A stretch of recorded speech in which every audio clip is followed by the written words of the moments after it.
మహాపరిశుద్ధుడా, ప్రేమ కలిగిన మా తండ్రి, మీ పాదాలకు వందనాలు, స్తుతులు, స్తోత్రాలు చెల్లిస్తున్నా ప్రభువా. ఇప్పటి వరకు గీతముల ద్వారా మీ నామాన్ని మహింపరచడానికి, చక్కటి స్వరాలను దయచేసి నాయన నిన్ను కీర్తించడానికి ప్రతి బిడ్డను మీరు నడిపించారు. అందుని బట్టి మీకు వందనాలు, స్తుతులు, స్తోత్రాలు చెల్లిస్తున్నాను. తిరిగి నాయన దేవుని యొక్క వాక్యంలో నుండి మేము కొన్ని వాక్యాలు ధ్యానం చేయబోతుండగా మీ పరిశుద్ధాత్మ సహాయం మాకు అందించండి. మీ లేఖనాలన్నిటినీ మేము గ్రహించే నాయన మా మనోనేత్రాలు తెరవమని ప్రార్థన చేస్తున్నాను. నీ వాక్యంలో ఉన్న సత్యాలను తేటగా తెలుసుకొని నీ వాక్యాన్ని బట్టి మా జీవితాలను సరి చేసుకొని వాక్యానుసారంగా జీవించడానికి సహాయం చేయమని ప్రార్థన చేస్తూ, ఇక్కడ ఉన్న ప్రతి బిడ్డను మీరు దీవించి ఆశీర్వదించి నాయన రావాల్సిన బిడ్డలను మీరు ప్రేరేపించి మరొకసారి మాతో కలిసి నేను స్తుతించి ఆరాధించి భాగ్యాన్ని వారికి కూడా దయచేయమని కోరుతూ నజరేయుడైన యేసుక్రీస్తు నామమున అడిగి పెట్టుకుని ప్రార్థిస్తున్నాను మా తండ్రి, ఆమేన్. ప్రార్థన చేసుకున్నాం. అలాగే దేవుని యొక్క వాక్యంలో నుండి కొన్ని మాటలు మనం ధ్యానం చేద్దాం. చూడండి, పరిశుద్ధ గ్రంథంలో నుండి ప్రసంగి గ్రంథం 5వ అధ్యాయం, ప్రసంగి గ్రంథం 5వ అధ్యాయం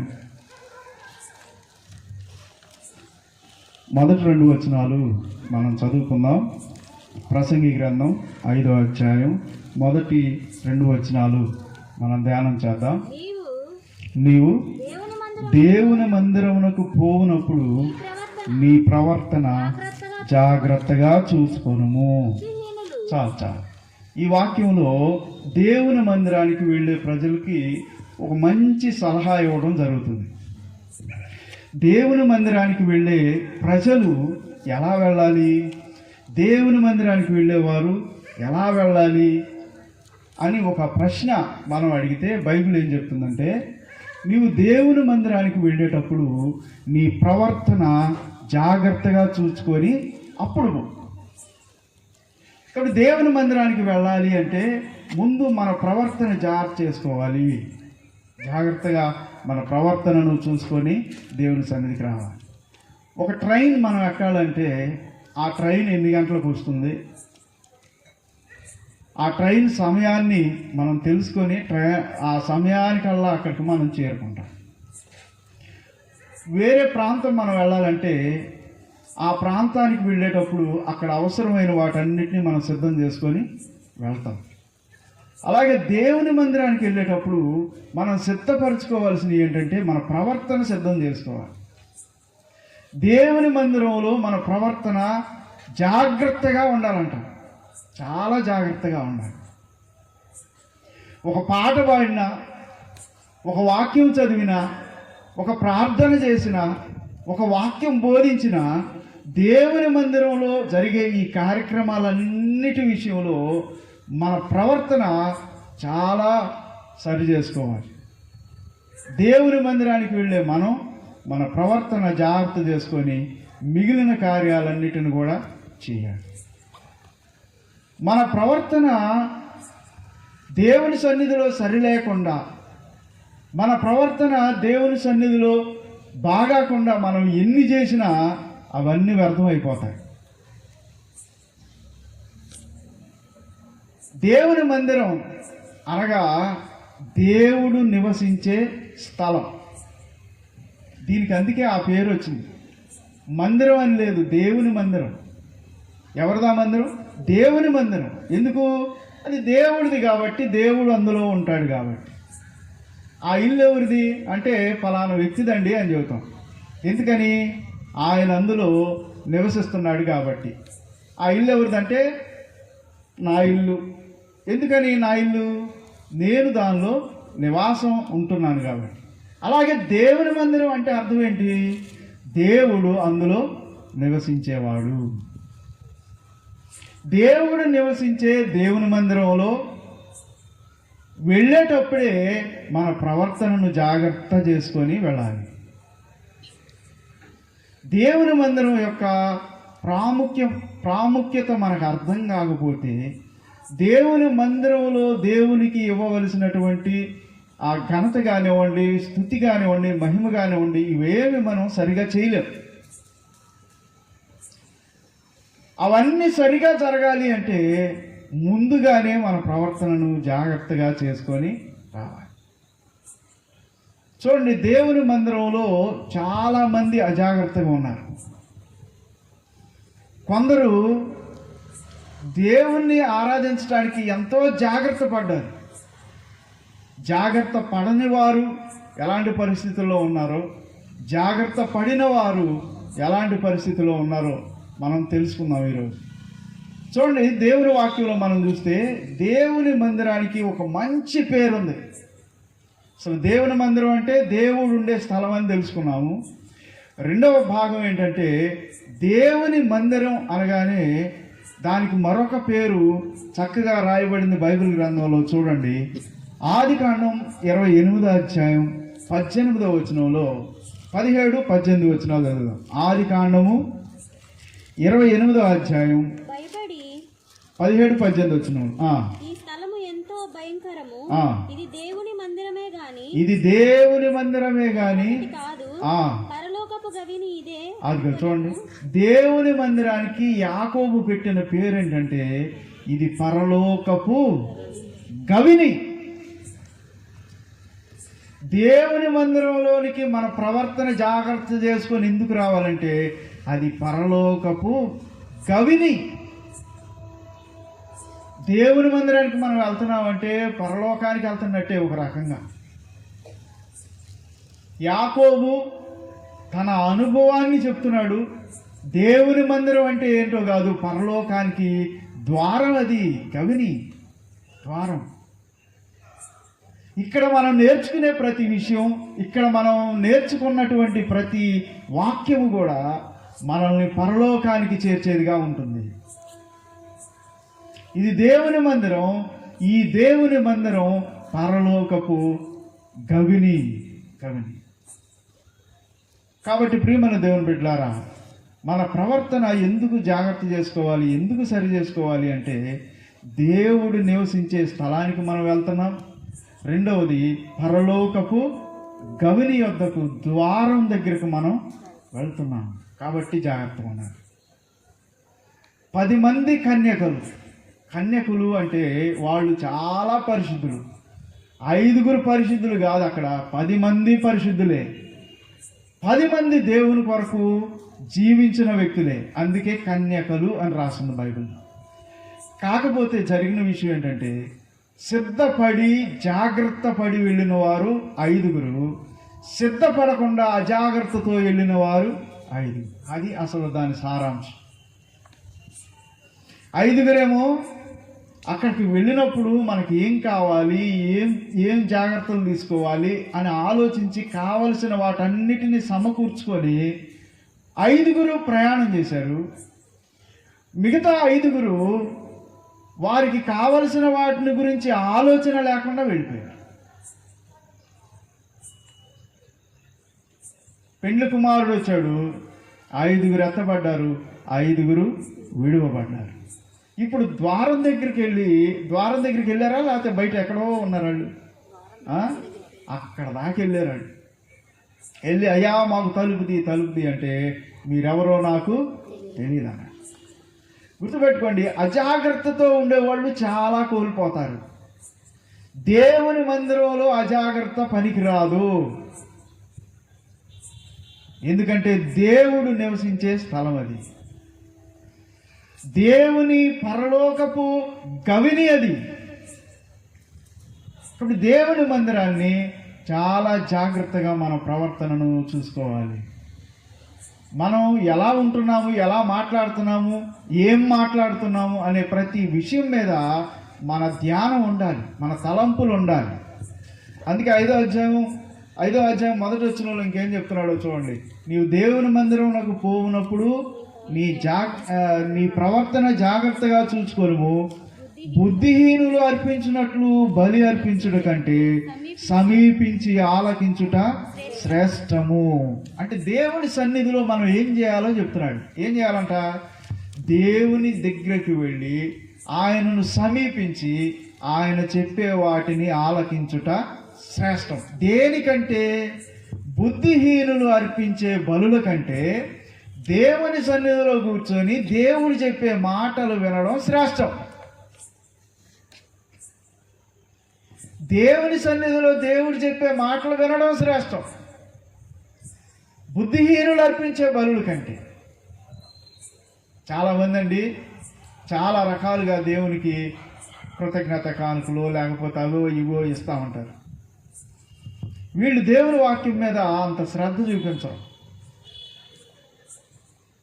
దేవుడు అంటున్నాడు బలుల కంటే ముందు ఏం వినాలంట? దేవుని మాటలు వినాలి, అవి శ్రేష్టం.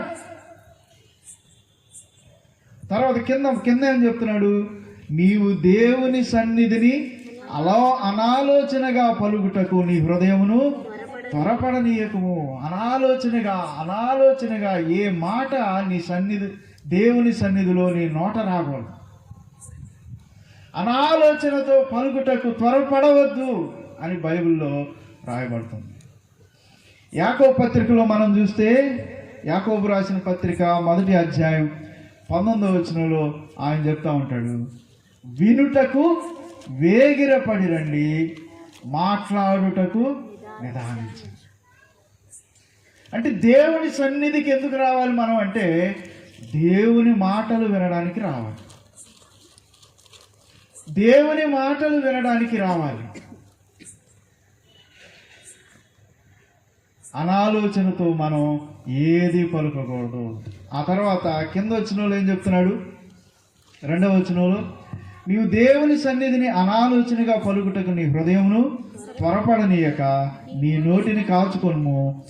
దేవుడు ఆకాశమందున్నాడు, నీవు భూమి మీద ఉన్నావు గనుక నీ మాటలు కొద్దిగా ఉండవలెను. అంటే ఏం చెప్తున్నాడు? నీ నోటిని కాల్చుకో. మన నోరు దేవుని సన్నిధిలో ఏం మాట్లాడుతుందో, ఎలా మాట్లాడుతుందో ఇవన్నీ కాచుకొని జాగ్రత్తగా ఉండాలి. చాలామంది ఆ 3-4 వచనాలు ఆ కిందకి చదువుకుంటారండి. నీ నోటి మాటను బట్టి ఎందుకు దేవుని శిక్ష, దేవుని ఉగ్రతను తెచ్చుకుంటామని మాట్లాడతారు. కాబట్టి దేవుని సన్నిధిలో మనం మాట్లాడే ప్రతి మాట దేవుడు వింటాడు. ఆ మాటను బట్టి దేవుడు మనకు తీర్పు తీర్చేటువంటి దినం ఒకటి ఉంది. కాబట్టి ఏం మాట్లాడుతున్నాం, ఏం పలుకుతున్నాం, ఎలా ఉంటున్నాం, ఎలా ఉండాలి, ఇవన్నీ మనం ఆలోచించుకొని దేవుని సన్నిధికి వెళ్ళాలి. దేవుని సన్నిధికి మనం చాలా జాగ్రత్తగా వెళ్ళాలి, చాలా ప్రిపేర్డ్గా వెళ్ళాలి, చాలా సమయాన్ని వెచ్చించాలి. దేవుని సమయాన్ని మనం ఏ మాత్రం దోచుకోకూడదు. ఈ విషయాన్ని మనం గుర్తుపెట్టుకోవాలి. దేవుని మందిరాన్ని గురించి ఇంకా కొన్ని మాటలు నేను మీకు తెలియజేస్తాను. చూడండి, మార్కు సువార్త 11వ అధ్యాయం 17వ వచనంలో ఇలా రాయబడింది. మార్కు సువార్త 11వ అధ్యాయం 17వ వచనం, నా మందిరము లేక ఈ ప్రార్థనా మందిరము సకల అన్యజనులకు ప్రార్థనా మందిరం. ఏముండాలండి దేవుని సన్నిధిలో? ఏముండాలంట? ఎవరు చెప్పారు ఈ మాట? చదువమ్మా, వచనం చదువు. నా మందిరము సమస్తమైన అన్యజనులకు నా మందిరం అన్నాడు. ఎవరు చెప్తున్నారు ఈ మాట? దేవుడు చెబుతున్నాడు. ఏమని చెబుతున్నాడు? నా మందిరము సమస్త జనులకు ప్రార్థనా మందిరము. దేవుని మందిరంలో ఏముండాలి? దేవుని మందిరంలో ఏముండాలి? మన మాటలు ఉండాలా? ఏముండాలి? ప్రార్థనా మందిరం. అది ప్రార్థించే స్థలం. దేవుని మందిరంలో ప్రార్థనలు ఉండాలి. దేవుని మందిరంలో ప్రార్థనలు ఉండాలి. అనేకుల రక్షణ కొరకు ప్రార్థన చేసేటువంటి స్థలంగా దాన్ని మనం ఎంచుకోవాలి. అనేకుల బలహీనతల కొరకు ప్రార్థన చేయడానికి అందులోనికి మనం రావాలి. అనేక అన్యజనులు అందులో నివసించడానికి రావటానికి మనం ప్రార్థన చేయాలి. ఎందుకు ఆయన చెప్తున్నాడు, సమస్త అన్యజనులకు ప్రార్థన అని. మిగిలిన వాళ్ళందరూ సమస్త ప్రజలు ఇక్కడికి రావాలని ఇక్కడ ఉన్నవారు ప్రార్థన చేసే స్థలం ఇది. దేవుని మందిరంలో ప్రార్థనలు ఉండాలి. ఇప్పుడు 3 పాయింట్లు చెప్పా. 1, దేవుని మందిరం ఎందుకని పేరు వచ్చింది దానికంటే అందులో దేవుడు ఉన్నాడు కాబట్టి. 2, దేవుని మందిరంలో దేవుని మందిరానికి మరొక పేరేంటి అంటే అది పరలోకపు గవిని, ద్వారం. 3వ పాయింట్ ఏంటంటే ప్రార్థనకు మందిరం. అది సమస్త జనుల కొరకు ప్రార్థించేటువంటి ప్రార్థనా మందిరము. అందుకు దేవుడి మందిరాన్ని ఇచ్చింది. చూడండి, ఈ ఆలోచనలు మనకు లేకపోతే, ఈ దేవుని మందిరంలో ఏం ఉండాలో అన్న ఆలోచన, మనం ఏం చేయాలో అన్న ఆలోచన మనకు లేకపోతే ఇది కాకుండా వేరే చేస్తాం. దేవుని మందిరంలో ఏం ఉండాలని దేవుడు కోరుకుంటున్నాడో అవి మనకు తెలియలేదనుకోండి, వాటిని వదిలిపెట్టి మనం ఏది పడితే అది చేస్తూ ఉంటాం. తొందరపడి మాట్లాడుతూ ఉంటాం, తొందరపడి ప్రవర్తిస్తూ ఉంటాం, తొందరపడి ఎగురుతూ ఉంటాం, తొందరపడి గంతులేస్తాం. దేవుని మందిరాన్ని ఎందుకు ఆయన మనకిచ్చాడో తెలుసుకుంటే వాటిని మనం చేయగలుగుతాం, అది అప్లై చేయగలుగుతాం. మనం దేవుని మందిరం ఎందుకంటే సమస్త అన్య జనులకు అది ప్రార్థనా మందిరంగా ఉన్నారు. కీర్తనల గ్రంథం 27వ అధ్యాయం 4వ వచనం. కీర్తనల గ్రంథం 27వ అధ్యాయం 4వ వచనం. చదువు. దానిని నేను వెతుకుచున్నాను, దేవుని దగ్గర నేను ఒక వరాన్ని అడిగి వెతుకుతున్నాను. యెహోవా ప్రసన్నతను, అదేంటంటే యెహోవా ప్రసన్నత చూడటానికి. ఆయన ఆలయంలో ఏముందంట? ఏముంది? దేవుని ఆలయంలో ఆయన ప్రసన్నత ఉన్నది. దేవుని యొక్క ప్రత్యక్షత ఉన్నది, దేవుని యొక్క ప్రసన్నత ఉన్నది, దేవుని యొక్క మహిమ ఉన్నది. ఇప్పుడు దేవుని మహిమకు తగ్గట్టుగా మనం ప్రవర్తించామనుకోండి, ఆ మహిమ మనదవుతుంది. దేవుని మహిమకు తగినట్లుగా ప్రవర్తిస్తే దేవుని మహిమ మనకు వస్తుంది. దేవుని మందిరంలో దేవుని ప్రార్థనలుంటే సమస్త అన్య జనులకు అది ఆశీర్వాదం అవుతుంది, లేక వాళ్ళు రక్షింపబడడానికి అదొక మార్గం అవుతుంది. దేవుని మందిరంలో ఇది పరలోకపు గవిని అని మనం గుర్తిస్తే మనం పరలోకాన్ని చూస్తాం అక్కడ. ఇది దేవుని మందిరం కనుక దీనిలో దేవుడు ఉన్నాడు అని మన ఆలోచనలో ఉంటే మనకు దేవుడు కనిపిస్తాడు.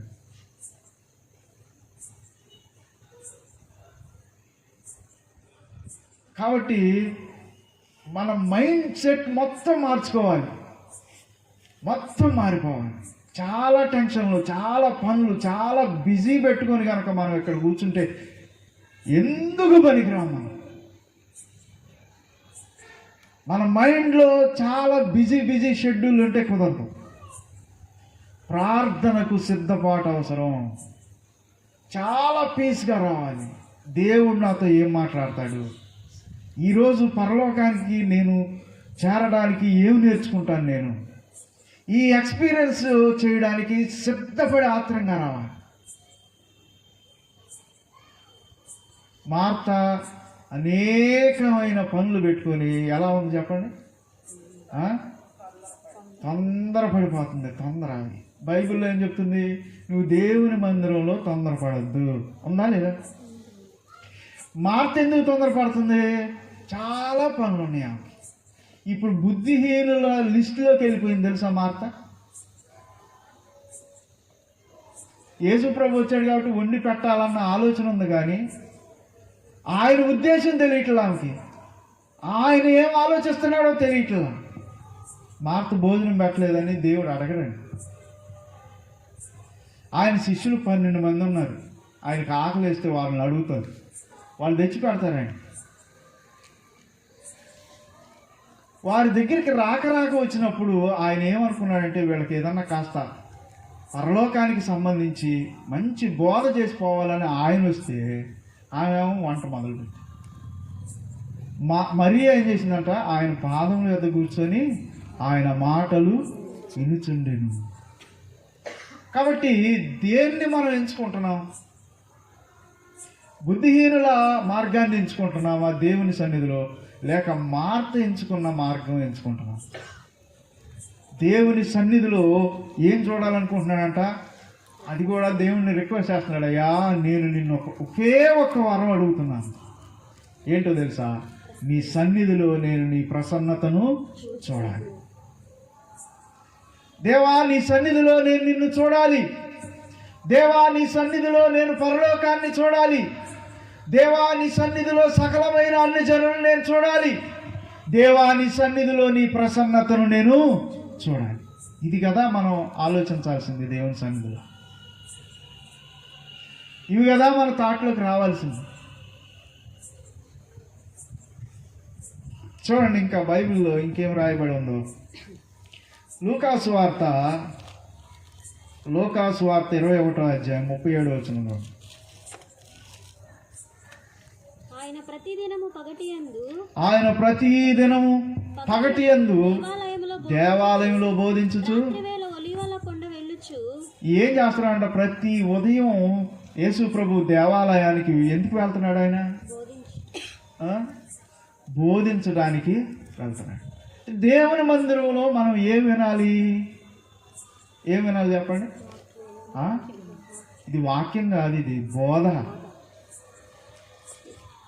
వాక్యం వేరు, ప్రసంగం వేరు, ఇవన్నీ వేరు, బోధ వేరు. దేవుని సన్నిధిలో మనం బోధ నేర్చుకోవాలి. ఎవరి బోధ అది? దేవుని బోధ. యేసుక్రీస్తు అంట ప్రతి ఉదయము దేవాలయంలోకి వెళ్ళి బోధించుచుండెను. కాబట్టి దేవాలయంలో ప్రసంగాలు కాదు మనం వినాల్సింది, బోధ వినాలి. బోధ. ప్రసంగాలు మీటింగుల్లో ఉపయోగపడతాయి, వీధుల్లో ఉపయోగపడతాయి, కానీ బోధ సంఘానికి ఉపయోగపడుతుంది. బోధించటం వల్ల సంఘము వాక్యములో పెరుగుతుంది. సంఘం వాక్యములో పెరిగితే సంఘము బయటికి వెళ్ళి పనిచేసింది. కాబట్టి సంఘంలో ఉండవలసింది బోధ. చూడండి, దేవుని సన్నిధికి వెళ్ళేటప్పుడు ఆయన మనకి ఏం బోధిస్తాడో అని ఎదురు చూడాలి. 12 మంది శిష్యులు, యేసు ప్రభుతో ఉన్న 12 మంది శిష్యులు ఆయన ఏం బోధిస్తాడో అని ఎదురు చూసేవాళ్ళు. మార్కు తెలుసుకో, మార్కు సువార్త రాసిన ఆయన యేసు ప్రభువు మాట్లాడుతుంటే ఆయనకున్న జ్ఞానంతో పెన్ను పేపర్ తీసుకొని రాసుకుంటా. అలా మార్కు సువార్త వచ్చింది. ఏమింటే వచ్చింది మార్కు సువార్త? బైబిల్లో కొత్త నిబంధనలో మొదటి పుస్తకం ఏందో చెప్పండి. కొత్త నిబంధనలో మొదటి పుస్తకం ఏంటి? మత్తయి సువార్త కనపడింది మనకు. కానీ వాస్తవానికి మార్కు సువార్త మొదటి సువార్త. మార్కు యేసు ప్రభు మాట్లాడుతుంటే రాసుకుంటా కూర్చున్నాడు, ఆయన చేసిన కాదు. అందుకని మార్కు సువార్త వచ్చింది. మత్తయి రాశాడు, కొంత జర్నీ తర్వాత మత్తయి రాశాడు. మత్తయి దేవుని మాటలు విన్నాడు కనుక అవన్నీ కూడా రాసుకున్నాడు. ఇప్పుడు నేను చెబుతుంటే ఎలా రాసుకుంటున్నారో ఆ రోజుల్లో వాళ్ళు మొత్తం క్లియర్గా రాసుకున్నారు. రాసుకోవడం ఎంత కష్టమో తెలుసా మీకు? వినడం, రెఫరెన్స్ రాసుకోవడం చాలా ఈజీ, కానీ అక్కడ జరుగుతున్న ప్రతి దాన్ని పిన్ టు పిన్ గుర్తుపెట్టుకొని రాసుకోవడం ఎంత కష్టం ఆలోచించండి. ఇప్పుడు చెప్పండి, మనం వింటున్నది గొప్ప, వాళ్ళు విన్నది గొప్ప? ఇప్పుడు చెప్పండి, ఎలా వినాలి మనం? దేవుని బోధను మనం ఎలా వినాలి? Pin to pin. నువ్వు వాక్యం వింటే మర్చిపోతావేమో, కానీ బోధ నువ్వు మర్చిపోలేవు. అది బోధ అంటే. వాక్యాలు మర్చిపోతాం, కానీ బోధ మర్చిపోలేము. కాబట్టి దేవుని సన్నిధిలో దేవుని బోధ వినడానికి రావాలి. చూడండి, మత్తయి రాసిన తర్వాత లూకా కూడా రాశాడు. లూకా యేసుక్రీస్తుని గురించి రాశాడు, అపోస్తుల గురించి కూడా రాశాడు. అపోస్తుల కార్యాలు రాసింది ఎవరు? చెప్పు సుమా. అపోస్తుల కార్యాలు రాసింది ఎవరు? మాకు తెలియదు అంటారా? అది కాబట్టి ఇందుని బట్టి సభ అపోస్తుల కార్యాలు రాసింది వైద్యుడైన లోకా రాశాడు. అది మొదటి వచ్చిన చూడు, అపోస్తుల కార్యాలు మొదటి అధ్యాయం మొదటి వచ్చిన, అదే ప్రకారం లోకా మొదటి అధ్యాయం మొదటి వచ్చిన.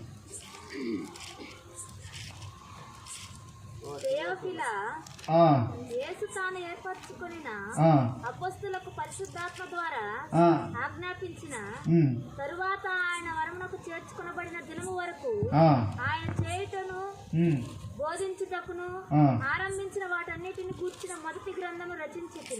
ఏ గ్రంథం? మొదటి గ్రంథం. ఇప్పుడు లోకాసువార్త రండి, ఒకటే ఘనత వహించిన తెయోఫిలా. ఇందాక అక్కడ ఎవరికి చెప్తున్నాడు? ఎవరికి రాశాడు అది? తెయోఫిలా. ఇక్కడ ఎవరికి చెప్తున్నాడు మళ్ళీ? ఇప్పుడు చదువు. ఆరంభము నుండి కనులార చూచి వాక్య సేవకులైన వారు మనకు అప్పగించిన ప్రకారము మన మధ్యను నెరవేర్చిన కార్యములను గూర్చి వివరముగా వ్రాయుటకు అనేకులు పూనుకున్నారు. కాబట్టి లోక ఘనత వహించిన తెయోఫిలాకి 2 ఉత్తరాలు రాశాడు. మొదటి ఉత్తరం లోకాసువార్త, రెండో ఉత్తరం అపోస్తుల కార్యములు. నా మొదటి గ్రంథంలో రాసే కదా అంటే లోకాసువార్త మొదటి గ్రంథం, అపోస్తుల కార్యాలు రెండవ గ్రంథం. ఇప్పుడు చెప్పండి, ఎవరు బోధ నేర్చుకుంటున్నారు? మనమా? వాళ్ళ? Pin to pin. ఎంత చరిత్ర రాశారు వాళ్ళు, ఎంత చరిత్ర రాశారు.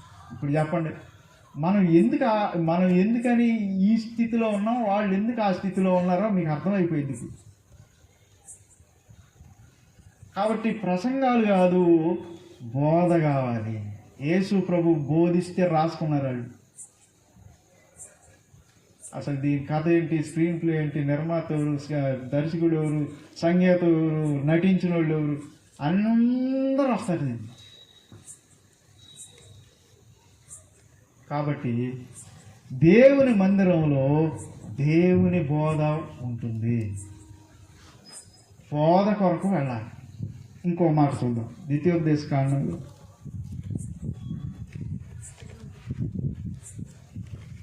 దేవుని మందిరంలో మనం ఏం చేయాలో ఇంకా చూద్దాం ఒక మాట. ద్వితీయోపదేశ కాండం 12వ అధ్యాయం 5వ వచనం. నీ దేవుడైన యెహోవా నీ సమస్త గోత్రములలో తన నామమును స్థాపించుట కొరకు నివాస స్థానముగా ఉండండి. దేవుడంట ఒక నివాస స్థానమును ఏర్పాటు చేశాడంట. చదువు. ఏర్పరచుటకును స్థలములు వెతికి అక్కడే యాత్రలు చేయుచుండవలెను. అది దేవుడు ఏం చెప్పాడంటే, ఒక స్థలాన్ని మీరు ఏర్పాటు చేసుకోండి. దేవుని మందిరంగా మీరు ఒక స్థలాన్ని ఏర్పాటు చేసుకోండి. మీరేం చేయాలి? మీరు ఎక్కడికన్నా పోండి, కానీ మళ్ళీ ఎక్కడికి రావాలి? రావాలంట స్థలానికి రావాలి. అంటే యాత్ర చేయండి అన్నాడు. అంటే వచ్చి ఇక్కడ ఆరాధించుకోవడం, వెళ్ళిపోవడం, వెళ్ళిపోవడం. పాత నిబంధనలో ఇశ్రాయేలీయులకి దేవుడు చెప్తున్న మాట ఇది.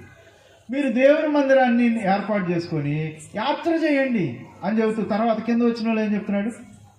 అక్కడికి మీరు మీ దహన బలులు తీసుకెళ్ళండి, మీ బలులు తీసుకెళ్ళండి, మీ దశమ భాగాలు తీసుకెళ్ళండి, మీరు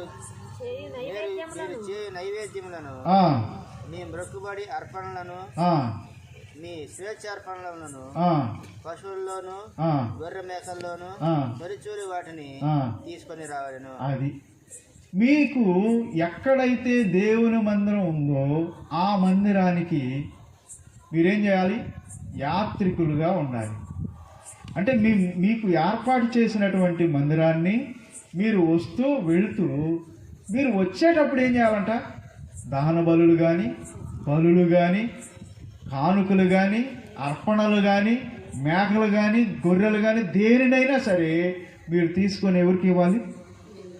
మీకు ఎవరినైతే దేవుడు ఏర్పాటు చేశారో వారికి వాటిని ఇవ్వాలి. అంటే ఒక దేవుని సన్నిధిలో మనం దేవుని నమ్మిన తర్వాత, ఒక దేవుని సన్నిధిలో ఒక విశ్వాసిగా మనం ఎదుగుతున్న తర్వాత ఆ స్థలానికి చెందాల్సిన వాటిని గురించి రాశాడు. ఇది ఎవరు చెప్పరు మనకి. దీనిని వేరుగా చేయడానికి అవకాశం లేదు, ఎవరికి లేదు. నువ్వు ఎక్కడైతే రక్షింపబడ్డావో, నువ్వు ఎక్కడైతే బాప్తిసం పొందావో, నువ్వు ఎక్కడైతే విశ్వాసిగా ఉన్నావో, నువ్వు యాత్రకు పోయినా మళ్ళీ వచ్చినప్పుడు ఏం చేయాలా? వాటన్నిటినీ తీసుకొచ్చేవాడు. కాబట్టి దేవుని మందిరం దేనికి అంటే, దేవునికి మనం ఇవ్వవలసిన వాటిని తీసుకొచ్చి ఇవ్వడానికి. దేవుని మందిరం దేనికి? మనం దేవునికి ఎందుకు ఇవ్వాలి? దేవునికి అంటే దేవుడు చెప్పాడు కనుక ఇవ్వాలి. దేవుడు తీసుకొని రమ్మన్న వాటిని మనం ఆయనకి తీసుకొని ఇవ్వాలి. ఇది దేవుడిచ్చినటువంటి వాగ్దానం. అదేవిధంగా 67వ కీర్తనలో, కీర్తనల గ్రంథం 67వ కీర్తన 5వ వచనం చూడండి. ప్రజలు నిన్ను స్తుతించుదురుగాక, ప్రజలందరూ నిన్ను స్తుతించుదురుగాక. అప్పుడు భూమి దాని ఫలమిచ్చును. దేవుడు మా దేవుడు మమ్మను ఆశీర్వదించును. దేవుడు మమ్మను దీవించును. అది ఏంటంట? దేవా, ప్రజలు నిన్ను ఏం చేస్తారంట? స్తుతించేదారు. దేవుని సన్నిధిలో మనం ఏం చేయాలి? దేవుణ్ణి స్తుతించాలి. అప్పుడు ఏం చేసిద్దంట? చదువమ్మా. దేవుడు మా దేవుడు మమ్మను కాదమ్మా, ఫస్ట్ నేను చదువు. దేవా, ప్రజలు నిన్ను స్తుతించుదురుగాక, ప్రజలందరూ నిన్ను స్తుతించుదురుగాక. అప్పుడు భూమి ఏం చేసిద్దంట? దాని ఫలము ఇచ్చును. ఎప్పుడు భూమి తన ఫలమును ఇస్తుంది? ఎప్పుడు? ప్రజలందరూ నిన్ను స్తుతించారు. దేవుణ్ణి స్తుతించినప్పుడు భూమి ఏం చేస్తుందంట? తన ఫలమును ఇస్తుంది. కాబట్టి ఫలం ఎలా వచ్చింది? ఎక్కడి నుండి వచ్చింది అంటే, దేవుని సన్నిధిలో నువ్వు స్తుతించే దాన్ని బట్టి నీకు ఫలం వస్తుంది. ఒకవేళ నువ్వు వ్యవసాయం చేసే పని అయితే, నువ్వు దేవుని సన్నిధిలో ఎంత స్తుతిస్తున్నావో ఆ స్తుతిని బట్టి నీ పొలము నీకు ఫలం ఇస్తుంది. ఇవి ఏవి మన మాటలు కాదు, దేవుడు చెప్పిన వాటిని చెప్పినట్టుగా చెబుతున్నాడు. దేవుడు ఏవైతే చేయమని చెబుతున్నాడో అవి మనం చేస్తే అవి అలా జరుగుతూ ఉంటాయి, ఆ కార్యాలు జరుగుతూ ఉంటాయి. చూడండి, బైబిల్లో మనం చూస్తాం, చాలామంది దేవుణ్ణి స్తుతిస్తే ఎలా ఫలం ఎలా వచ్చింది అని మనం అనుకుంటాం. దేవుడు మాట్లాడతాడు, వాటితో దేవుడు మాట్లాడతాడు. ఏమీ లేని శూన్యంలో ఉన్న భూమికి దేవుడు ఆజ్ఞాపించాడు. ఏం చెప్పాడు తెలుసా? నీవు విత్తనములిచ్చు చెట్లను మొలిపించు అన్నాడు. అంతే. భూమి ఈ చెట్లన్నిటినీ కంద, ఎవడు నాటింది కాదు ఇది. మనం చూస్తున్న రకరకాల ఆహార పదార్థాలు లేక వృక్ష ఫలాలు ఇవన్నీ ఎవడో విత్తనం వేసి నీళ్లు పెడితే వచ్చినాయి కాదు. దేవుడు మాట చెప్తే భూమి కన్నవి. ఇవన్నీ ఎవరికి అన్నవి? భూమికి అందయి. రకరకాల రుచులు కలిగినటువంటి వృక్ష ఫలాలను మనిషి కోసం దేవుడిచ్చాడు. కేవలం మాట్లాడినాడు. దేవుడు మాట్లాడితే వచ్చినాయి. అందుకే సుప్రభు సాతంతా కూడా ఏం చెప్పాడు తెలుసా? మనుషుడు రొట్టె వలన మాత్రమే కాదు కానీ దేవుని నోట నుండొచ్చు ప్రతి మాట వలన జీవించును అన్నాడు. అంటే రొట్టె వల్ల మనిషి జీవించాల్సిన అవసరం లేదు. దేవుడు మాట్లాడితే ఒక చెట్టు మంచి ఫలాన్ని ఇచ్చి ఫలాలు దీన్ని జీవించవచ్చు. చాలా అద్భుతమైనటువంటి విషయాలు దేవుడు మనకు బోధించాడు. కాబట్టి దేవుని సన్నిధిలో ఏముండాలి? దేవుణ్ణి స్తుతించాలి. ఎందుకు? మనం దేవుని స్తుతిస్తే అదిగో మనకు రావాల్సిన ఫలం మనకి వస్తుంది. దేవుణ్ణి స్తుతించకుండా మనకు రావాల్సిన ఫలాలు ఏవి మనకు రావు. కాబట్టి చూడండి, ఇప్పుడు మనం కొన్ని ఆర్డర్లో చెబుదాం. దేవుని మందిరానికి వెళ్ళేటప్పుడు మనం ఎందుకు జాగ్రత్తగా ఉండాలి? మొదటి విషయం, అది దేవుడు నివసించే స్థలం. 2, దేవుని మందిరంలో ఏముంటుంది? దేవుని మందిరానికి మరొక పేరేంటి అంటే అది పరలోకపు గవిని. 3వది, దేవుని మందిరంలో ఏముండాలి అంటే సమస్త అన్యజనులకు ప్రార్థనా మందిరంగా ఉండాలి. అందరూ ఇందులో చేరాలని మనమే ప్రార్థించాలి. తర్వాత దేవుని మందిరంలో ఏముంటుంది? ఆయన ప్రసన్నత ఉంటుంది. దేవుని మందిరంలో ఏముంటుంది? దేవుని యొక్క బోధ ఉంటుంది. దేవుని మందిరంలో ఏముంటుంది? మనం అర్పించవలసిన వాటిని అర్పించడానికి అవకాశం ఉంటుంది. దేవుని మందిరంలో ఏముంటుంది? దేవుణ్ణి స్తుతించి దేవుని ఫలాలు పొందుకునే అనుభవం ఉంటుంది. ఇప్పుడు దేవుని మందిరంలో మనం ఏం చేయకూడదో నేర్చుకుంటాం. మనం దేవుని మందిరంలో ఏం చేయకూడదు? యోహాను సువార్త 2వ అధ్యాయం. యోహాను సువార్త 2వ అధ్యాయం 16వ వచనం చూడమ్మా. యోహాను సువార్త 2వ అధ్యాయం 16వ వచనం. అమ్మవారితో వీటిని ఇక్కడ నుండి తీసుకొని పోండి, నా తండ్రి ఇల్లు వ్యాపారపు ఇల్లుగా చేయకూడని చెప్పాను. అది ఇప్పుడు ఏం జరుగుతుంది చెప్పండి? దేవుని మందిరంలో వ్యాపారం, బిజినెస్. యేసు ప్రభు ఏం చెప్తున్నాడు? నా తండ్రి ఇల్లు మీరు ఏం చేశారు? వ్యాపారపు ఇల్లు. అంటే దేవుని మందిరంలో ఏముండాలని దేవుడు కోరుకున్నాడో అవి కాకుండా ఏయో జరుగుతున్నాయి. అందులో ఒకటి వ్యాపారం. దేవుని సన్నిధిలో ఇప్పుడు వ్యాపారం జరుగుతుంది, బిజినెస్. వ్యాపార కేంద్రాలు అయిపోయినాయి. వ్యాపార కేంద్రాలు.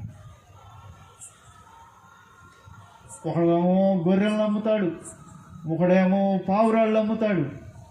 చెప్పండి, ఇంకా అమ్ముతా ఉంటారు. ఇప్పుడు కొంచెం ట్రెండ్ మార్చారుగా. అప్పుడంటే గొర్రెలు బర్రెలు ఇవన్నీ అమ్మారు. ఇప్పుడు ట్రెండ్ మారింది. ఇప్పుడు ఏం అమ్ముతున్నారు చెప్పండి? కొబ్బరి నూనె డబ్బాలు అమ్ముతున్నారు, కచ్చీపులు అమ్ముతా ఉన్నారు, ఇంకా వాటర్ బాటిల్ అమ్ముతున్నారు, ఇంకా బైబిళ్ళు అమ్ముతున్నారు, ఇంకా పుస్తకాలు అమ్ముతున్నారు, ఇంకా అమ్ముతున్నారు. చాలామంది యవనస్తులు లేదు ఒక మీటింగ్స్ జరిగేటప్పుడు చూస్తూ ఉంటాను నేను. మామూలుగా మందిరంలో ఉండే యవనస్తులు ఈ అమ్ముతా నుంచుంటారు అక్కడ. నాకు భలే ఆశ్చర్యం వేసింది. అరే, దేవునికి చేయాల్సిన పరిచర్య వదిలేసి ఎవరికో చేస్తున్నారు ఏంటి వీళ్ళు పరిచర్య అని ఒక అబ్బాయితో మాట్లాడే అప్పుడు. కానీ ఆడికి ఆడి మనోనేత్రం ఎలగటానికి ఇంకో జన్మ పట్టిద్దామని తెలియదు. దేవుని పరిచర్య వేరు. దేవుడు ఇవన్నీ అమ్మమని ఎక్కడా చెప్పలేదు.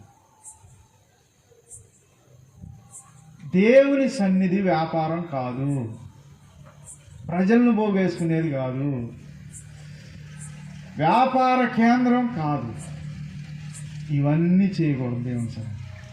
ఆయన ఎంత బాధపడుతున్నాడండి. యేసు ప్రభు ఎంత చక్కగా చెప్పాడు ఆ మాట చూడండి. ఏం చెప్తున్నాడు? మొదటి నుంచి చదువమ్మా. 16వ వచనం చదువు. చదువు. నా తండ్రి ఇల్లు వ్యాపారపు ఇల్లుగా చేయకూడని. అంటే దేవుని మందిరం ఇప్పుడు వ్యాపారం జరుగుతుంది, బిజినెస్ జరుగుతుంది.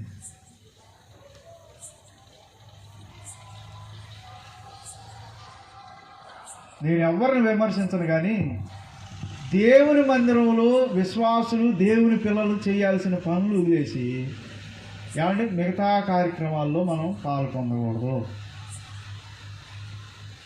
మిగతా పనులు మనం చేయకూడదు. దేవుని ఇల్లు వ్యాపార కేంద్రంగా మారితే ఆయన ఏం చేశాడు చెప్పండి? కొరడా తీసుకొని ఆ పక్షుల్ని, పావురాలను అందరిని తరిమి కొట్టాడు. ఆ కింద వచ్చిన వాళ్ళు మీరు చదివితే తరిమి కొట్టాడు. అంటే ఏం చేయాలి మనం? అలాంటి పరిస్థితులు కనుక దేవుని మందిరంలో వ్యాపారం కనుక జరిగితే ఏం చేయాలి మనం? తరిమి కొట్టాలి అసలు. ఎందుకంటే ఉన్నదే చెప్తున్నాను నేను. బైబిల్లో యేసు ప్రభు ఏం చేశాడో అక్షరాలు అదే చేయాలి మనం. దేవుని మందిరంలో వ్యాపారం కనపడితే తరిమి కొట్టాలి.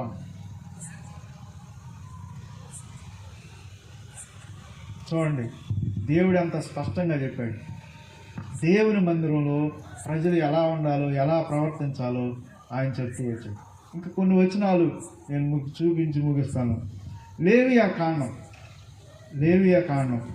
10వ అధ్యాయం 1-2 వచనాలు చూడండి. లేవి కాండం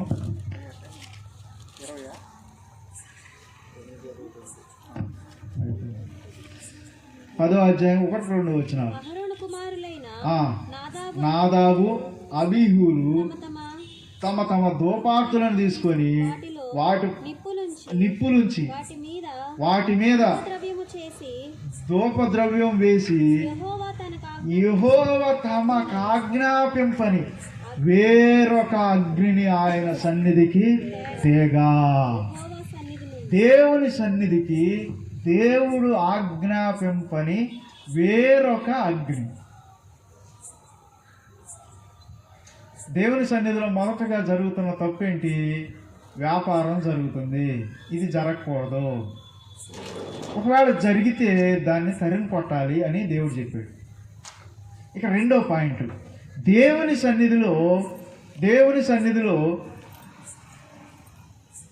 దేవుడు చెప్పినది కాకుండా వేరొక అగ్నిని తేకూడదు. వేరొక అగ్నిని తేకూడదు. అయితే నాదాబు, అబీహులంట వేరొక అగ్ని తీసుకొని దేవుని సన్నిధిలోకి వెళ్ళారు. ఏం జరిగింది? యెహోవా సన్నిధి నుండి అగ్ని బయలుదేరి వారిని కాల్చివేశాను. వారు యెహోవా సన్నిధిని మృతి పొందిరి. దేవుడు ఆజ్ఞాపించే అగ్ని ఒకటి ఉంది, దేవుడు ఆజ్ఞాపించని అగ్ని కూడా ఉంది. దేవుడు ఆజ్ఞాపించని అగ్ని తీసుకొని దేవుని దగ్గరికి వెళ్ళారు. వెంటనే దేవుడు ఏం చేశాడు? ఆయన అగ్ని కురిపించి వారిని కాల్చి చంపాడు. దేవుని సన్నిధిలో ఏం పొందుకున్నారు వీళ్ళు? చావు పొందుకున్నారు. చావు. ఎందుకు అగ్ని అంటే ఏంటి? అగ్నిలో రకాలు ఉంటాయా? ఏమా ఇద్దరు అగ్గి పొలాలు గీశారనుకోండి, ఆ మంట ఒకలాగాను ఈ మంట ఇంకోలాగా వచ్చిద్దా? మంట ఏదైనా ఒకటేగా, అంతే కదా. మరి అగ్ని అంటే ఏంటి అని మనం ఆలోచిస్తే బైబిల్ గ్రంథం ఏం చెప్తుందంటే, నా మాట అగ్ని వంటిది కాదా, బండను బద్దలు చేయు సుత్తె వంటిది కాదా అని. ఇప్పుడు దేవుని మాటలు తీసుకొని పోవాలి దేవుని సన్నిధిలోకి. దేవుడు చెప్పిన మాటలు తీసుకొని పోవాలి. దేవుడు చెప్పినట్టుగా చెప్పాలి. దేవుడు చెప్పనవి, కల్పించినవి మనం సొంతగా ఆలోచించిన మన జ్ఞానాన్ని తీసుకొని దేవుని సన్నిధికి పోకూడదు. అది మనకు నష్టం. ఇది సేవకులకి హెచ్చరిక. దేవుడు చెప్పనివి ఏవి మనం చెప్పకూడదు. దేవుడు మాట్లాడిన చోట మనం మాట్లాడకూడదు. దేవుడు చెప్పమన్నది మాత్రమే మనం చెప్పాలి. ఈ నాదాబు, అబీహులు ఇద్దరు కూడా దేవుడు చెప్పని విషయాలు తీసుకొని వెళ్ళిపోయి ప్రజలకు చెప్తున్నారు. దేవుడు ఊరుకుంటాడా? ప్రియమైన దేవుని బిడ్డలారా, దేవుని సన్నిధిలో మనం దేవుని మాటలే మాట్లాడాలి. వేరొక అగ్నిని తీసుకురాకూడదు. దేవుని మాటలు కాక మనం ఏది తీసుకొచ్చినా అది మనకు నష్టమే. ఈనాడు ప్రజలు ఎలా ఉన్నారు అని పౌలుని అడిగితే ఆయన చెప్పాడు, ప్రజలంట దురద చెవులు గలవారై తమకు ఇష్టమైన బోధకులను ఏర్పాటు చేసుకున్నారు. ఎవరిని? ఈ దురద చెవులు ఉన్నాయో చూసారా, తమకిష్టమైన బోధకుల్ని ఏర్పాటు చేసుకున్నారు. తమకిష్టమైన బోధకులు అనగానే కొంచెం తేడా కొడుతుంది. దేవుడు ఏర్పాటు చేసిన వాళ్ళ, తమకిష్టమైన వాళ్ళ? మనం ఆలోచించాల్సింది ఏంటంటే, దేవుని యొక్క మాట ఉన్నది ఉన్నట్టుగా మనకి ఏ స్వరం వినబడుతుందో అది దేవుని మాట. మనకిష్టమైన కొంతమంది జోకులు చెప్పేవాళ్ళు ఉంటారు, కొంతమంది కథలు చెప్పేవాళ్ళు ఉంటారు, కొంతమంది రకరకాలుగా ప్రయాసాలు పడేవాళ్ళు ఉంటారు, ఆరాధన పేరుతో అల్లరి చేసేవాళ్ళు ఉంటారు, స్తుతుల పేరుతో ఏదో చేసేవాళ్ళు ఉంటారు. కనీసం దాని అర్థం కూడా తెలియదు వాళ్ళకి. చూడండి, మనకు తెలియని దేనిని మనం చేయకూడదు, మనకు తెలియని దేనిని చేయకూడదు. నేను అదే చెప్తున్నాను, దేవుడు మనకు చెప్పని దేనిని మనం చేయొద్దు. ఇక్కడ వేరొక అగ్ని దేవుని సన్నిధికి వెళ్తే ఆయన దహించినట్లుగా మనం చూస్తాం. ఈరోజు కాకపోవచ్చు కానీ రేపు అగ్నిగుండం ఉంటుంది. ఈరోజు మనం బాగున్నాం అనుకోవచ్చు, నేను భలే చెప్పానని అనుకోవచ్చు, కానీ దేవుడు ఒకరోజు అగ్ని పంపుతాడు. అది ఆరదు, పురుగు సావదు. ఇవన్నీ కూడా మనం అనుభవించకుండా ఉండడానికి దేవుడు ఏం చెప్తున్నాడు తెలుసా? నీవు దేవుని మందిరానికి వెళ్ళేటప్పుడు నీ ప్రవర్తన జాగ్రత్త. ఇది మనం కంటిన్యూ చేద్దాం నెక్స్ట్ వారం. దేవుని మందిరంలో మనం ఇంక ఏం చేయకూడదో తెలుసుకుంటే ఏం చేయాలో అర్థమవుతుంది. చాలామంది అభివృద్ధి పొందిన వారు ఉన్నారు, ఆత్మను పొందిన వారు ఉన్నారు, అద్భుత కార్యాలు చేసిన వాళ్ళు ఉన్నారు, గొప్ప గొప్ప మేలులు చేసిన వాళ్ళు ఉన్నారు, ప్రసిద్ధిగాంచిన వాళ్ళు, గొప్ప గొప్ప సాక్ష్యాలు పొందిన వాళ్ళు బైబిల్లో చాలామంది ఉన్నారు. వీళ్ళు ఎలా అంటే దేవుని సన్నిధిని గౌరవించడం ద్వారా, దేవుని సన్నిధి కొరకు చేయవలసిన పనులు చేయడం ద్వారా ఆ ఘనతను పొందారు వాళ్ళు.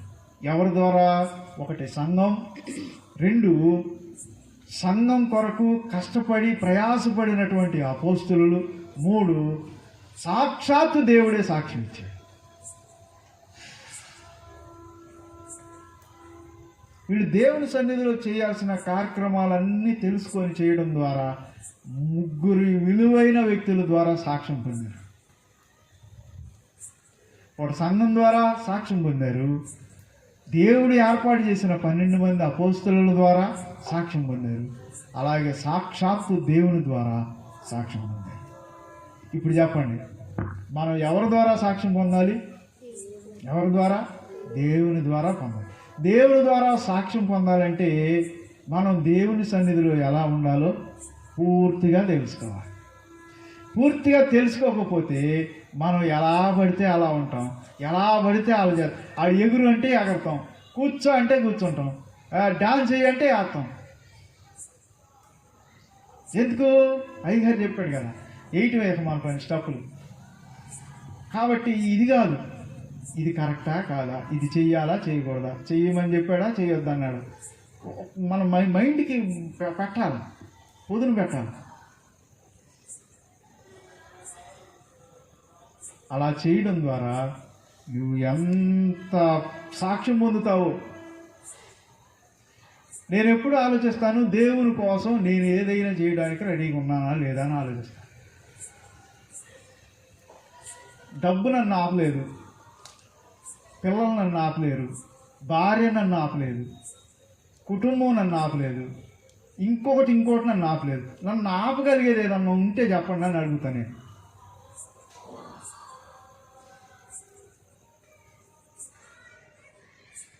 అందుకే మొన్న కూడా పాట రాసుకున్నాను, ఎవరున్నా లేకపోయినా, ఒంటరైనా ప్రియులు వెనక తీసిన ఎవరున్నా లేకపోయినా నా గురి నేను చేరుకుంటాను. దేవుని సన్నిధిని మనం గౌరవిస్తే, ప్రేమిస్తే దేవుని సన్నిధిలో మనం ఆరాధిస్తే అద్భుతాలు మన జీవితంలో జరుగుతాయి. ఆశ్చర్యమైన కార్యాలు మన జీవితంలో జరుగుతాయి. మన మాటలు వినే వాళ్ళకి కడుపులో నుంచి నీటి ఊటలు ఉబ్బుతూ ఉంటాయి. నీటి ఊటలు ఉబ్బుతాయి. పరిశుద్ధాత్మ వారిని తాగుతూ ఉంటుంది. పరిశుద్ధాత్మ శక్తి వారిని అభిషేకిస్తూ ఉంటుంది. వారిని ఆ శక్తి ద్వారా దేవుడు అనేక గొప్ప కార్యాలు చేయడానికి నడిపిస్తాడు. కాబట్టి దేవుని సన్నిధికి రావడం ఇంపార్టెంట్ కాదు, కానీ దేవుని సన్నిధికి వచ్చిన తర్వాత దేవునితో మనం ఎలా ఉండాలి, ఏం చేయాలి, ఏం చేయకూడదు, ఇవన్నీ గ్రహించుకొని దేవుని సన్నిధిని ఖచ్చితంగా మనం పర్ఫెక్ట్గా పాటించగలిగితే, మన సమయాన్ని వృధా చేయకుండా దేవునికి ఇవ్వవలసిన సమయాన్ని దేవునికి ఇవ్వగలిగితే, దేవుడు గొప్పగా ఆయన అపోస్తుల్ని, ఆ సంఘాన్ని దేవుడు ఎలాగైతే దేవుడు గొప్పగా ఎంచాడో అలా నిన్ను నన్ను కూడా ఎంచుతాడు. ఆ లిస్టులోకి వెళ్ళడానికి ప్రయత్నం చేయండి. ఆ లిస్టులో చేరేదాకా ప్రయత్నం చేయండి. దేవుని కోసం ఏదన్నా చేయడానికి ప్రయత్నం చేయండి. మనకి ఏది ఉన్నా లేకపోయినా ప్రాబ్లం లేదు. మనుషుల్ని లెక్క చేయకండి. మనం బాగుంటే ఒక మాట అంటాడు, బాగోపోయినా ఒక మాట అంటాడు. ఇప్పుడు దెబ్బ తగిలిందనుకో, దెబ్బ తగిలిన నాకు చూసి ఏమంటాడు తెలుసా, నేను చెప్పాను అటు వెళ్తే తగిలిద్ది అంటాడు. వెళ్ళలేదనుకో, నేను చెప్పాను బాగలేదంటాడు. రెండు వాళ్ళ దగ్గరే ఉంటాయి. రెండు మాటలు వాళ్ళ దగ్గరే ఉంటాయి. మనుషుల్ని పట్టించుకోకండి. దేవుడు ఏం చెప్తున్నాడు దాన్ని చేయండి. దేవుడు మిమ్మల్ని గొప్పగా ఆశీర్వదిస్తాడు. ఎవరైతే దేవుని సన్నిధిలో ఆయన మహింపరుస్తారో, ఆయన్ని స్తుతిస్తారు, ఆ స్థుతికి తగిన ఫలితం ఖచ్చితంగా దేవుని నుండి వస్తుంది. కాబట్టి ఆ విధంగా దేవుని నుండి అనేక దీవుల ఆశీర్వాదాలు మీరు పొందుకొని ఆయన కొరకు గొప్ప సాక్షులు కావాలని ప్రేమతో తెలియజేస్తూ ఈ కొద్ది మాటలు ముగిస్తున్నాను. దేవుడి మాటలు దీవించి ఆశీర్వదించును గాక. ఈ వాక్యం నిమిత్తం జక్కయ్య ప్రార్థన చేస్తాడు. ప్రార్థన చేసిన తర్వాత మిగతా కార్యక్రమాన్ని నడిపించాం.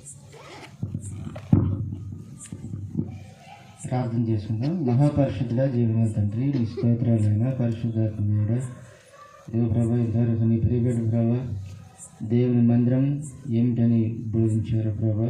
దేవుని మందిరంలో ఎలా ఉండాలి అనేటువంటి విషయాల మీద మాకు నేను నీ యొక్క మాటలను తెలియజేశారు. అందుబట్టి స్తోత్రాలు ప్రభా. ఎన్న వాక్యం ప్రతి ఒక్కరూ వారి యొక్క హృదయాల్లో భద్రపరుచుకొని ప్రభా అన్వయించుకోవడానికి కూడా అటు కృపను దయచేయమని, జరగబోయే కార్యక్రమాన్ని కూడా మీరు జరిగించమని యేసునామములో ప్రార్థన చేస్తున్నాం తండ్రి. ఆమేన్. వాడిని నేను ఒట్టివాడినే, కానీ ఆయన నీ లేఖనాల్లో ఉన్న వాటిని సత్యాలను ప్రభా నీ బిడ్డలకు చెప్పడానికి మీరు ఇప్పుడు వరకు సహాయం చేశారు. అందుని బట్టి మీకు వందనాలు చెల్లిస్తున్నాం. విన్న ప్రతి లేఖనం వారి హృదయంలో నాటబడి నూరంతులుగా ఫలించడానికి సహాయం దయచేయండి. వాక్యాన్ని బట్టి ఆయన వాళ్ళ ఆత్మీయ జీవితాన్ని పరీక్షించుకొని వాక్యానుసారంగా జీవించడానికి కృప దయచేయమని ప్రార్థిస్తున్నాను. అదేవిధంగా ఆయన ఇప్పటి వరకు నీ సన్నిధిలో ప్రతి కార్యక్రమం ద్వారా నీ నామానికి మహిమ రావడానికి సహాయం దయచేశారు. అదేవిధంగా ప్రభా మరి నాయన కూడి వచ్చిన ప్రతి బిడ్డను మీరు దీవించండి, ఆశీర్వదించండి. నీ పని కొరకు వారు ఇచ్చినటువంటి వారు విప్పినటువంటి గుప్పులను మీరు బలపరచండి. ఇంకా అత్యధికంగా నీకు ఇవ్వడానికి వారి కృప సహాయం చేయండి. అదేవిధంగా నాయన నీవు కూడా వారికి అత్యధికమైనటువంటి ఆశీర్వాదాలతో నింపమని ప్రార్థన చేస్తున్నాను.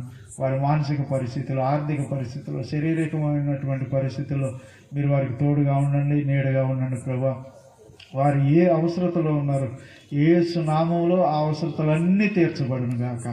ప్రభా నాయన నీకు వందనాలు చెల్లిస్తున్నాం. అట్టి కృపతో నన్ను మమ్మల్ని అందరినీ మీరు నింపమని ప్రార్థన చేస్తున్నాం. నీ కొరకు మేము ఏదైనా చేయడానికి సిద్ధ మనసు కలిగి జీవించడానికి సహాయం దయచేయి నాయన. నీ సన్నిధిలో మేము నిన్ను గౌరవించి పరిశుద్ధ అలంకారంతో నిన్ను మహింపరిచి నీవు ఇచ్చేటువంటి ప్రతి దీవెనను మేము సొంతం చేసుకోవడానికి సహాయం దయచేయి.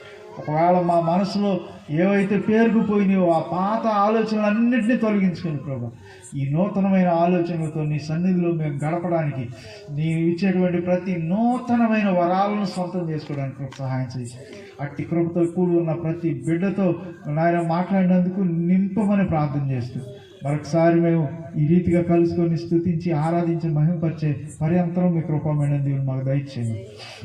ఇంకా రావాల్సిన బిడ్డలను ప్రేరేపించి మీ సన్నిధికి నడిపించి మహిమ పొందము. నజరేయుడైన యేసు క్రీస్తు నామం అడిగి వేడుకొని ప్రార్థన చేస్తున్నాను మా తండ్రి. ఆమేన్. ప్రవేశ రక్తమే చేయి అపవాది క్రియలకు, ప్రవేశ రక్తమే చేయి అపవాది క్రియలకు, ప్రవేశ రక్తం సంపూర్ణ విజయం అపవాది క్రియలకు అనంత నాశం. హల్లెలూయా, స్తుతిస్తూ ఆమేన్. మన తండ్రి అయిన దేవుని యొక్క ప్రేమ, కుమారుడైన యేసు క్రీస్తు యొక్క కృప, పరిశుద్ధాత్మ దేవుని అన్యోన్య సహవాసం సహకారం ఇప్పుడు ఎల్లప్పుడూ కూడి వచ్చిన బిడ్డలకు, రాలేని బిడ్డలకు, సకల పరిశుద్ధులకు సదాకాలం తోడయండి, నడిపించి రక్షించునుగాక. ఆమేన్.